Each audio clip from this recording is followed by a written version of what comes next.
just with all of this incredible loss of power. Yeah, I mean, one of the things, as you know, from covering hurricanes, is it is very common in the midst of a hurricane to start to see, flashes of blue light, which is transformers, transformer stations exploding. It's a very eerie thing to witness. There is still electricity, as you see across the location where we're staying, a hotel, that they still have electricity, they still have Wi-Fi. They are confident, they have their own generator, they're confident that the power may stay on, but already the Wi-Fi has been flickering on and off. The televisions that were on in that hotel, they have shut down. You can no longer access information from television, which is obviously for people who are staying in their homes. It just makes it all the more scary when you can't get immediate information if your Wi-Fi is out, if your TV isn't working. But there's a lot of people who have gone to shelters. A number of shelters have opened here, and we'll see what happens in the coming hours. All right, Anderson, we're going to be checking in with you, and of course, Anderson will be there throughout the night. But such an important point. People rely on this instantaneous information, their phones, their Wi-Fi. That has changed in these past 10, 15 years, and now people truly descended into being alone and how afraid that can make you. Bill Weir is out front in St. Petersburg. So, Bill, what are you seeing where you are right now? Obviously, I can see just these massive waves coming to shore behind you already. Yeah, just about an hour ago, we were marveling when the first wave breached, this deck that we're standing on. We're near to a little rum bar here on the St. Pete Pier. Out in the distance, I don't know if you can see the Erie lights. That's another restaurant. The power's still on. But as you can see, the waves are just getting higher and higher.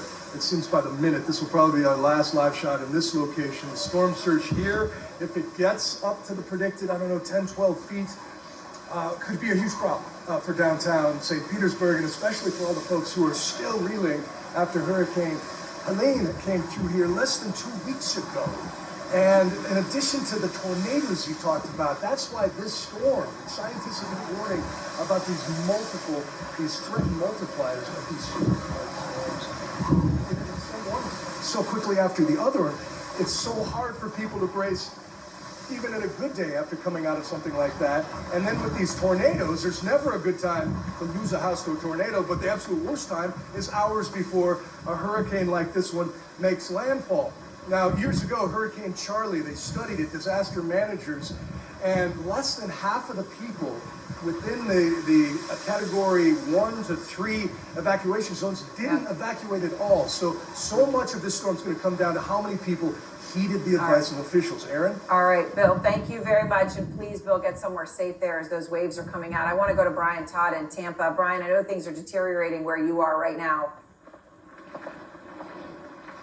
Right, Erin. Deteriorating is putting it mildly. We just got slammed with some of the strongest wind gusts that we've experienced. I'm getting another one right now. You know when this wind and the rain starts to hit you horizontally, that you're really in for it. There's a chance I might have to go and grab onto this light pole in a second here just to kind of get my bearings. But what I can show you is that the water is starting to kind of build up here on Bayshore Boulevard along Tampa Bay. The big question tonight is the storm surge, and it's getting stronger now, is it going to push the water up from Tampa Bay and start to flood these areas here? Now, the storm surge is now not predicted to be quite as strong as they thought it would be before here in Tampa. However, the rain and the wind are going to be huge issues here. This could get up to 12 inches of rainfall. That means that drains are going to overflow. The canals are going to overflow. Sewers are going to overflow. We've already seen this here on Bayshore. And another huge problem here is we've been talking about this all day.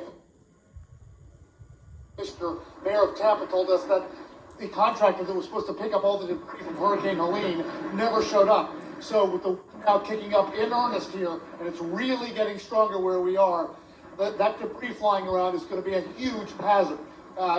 Doing a live shot like this, even in the dark, I find myself, you got to kind of look around and make sure that. All right, looks like Brian. Here.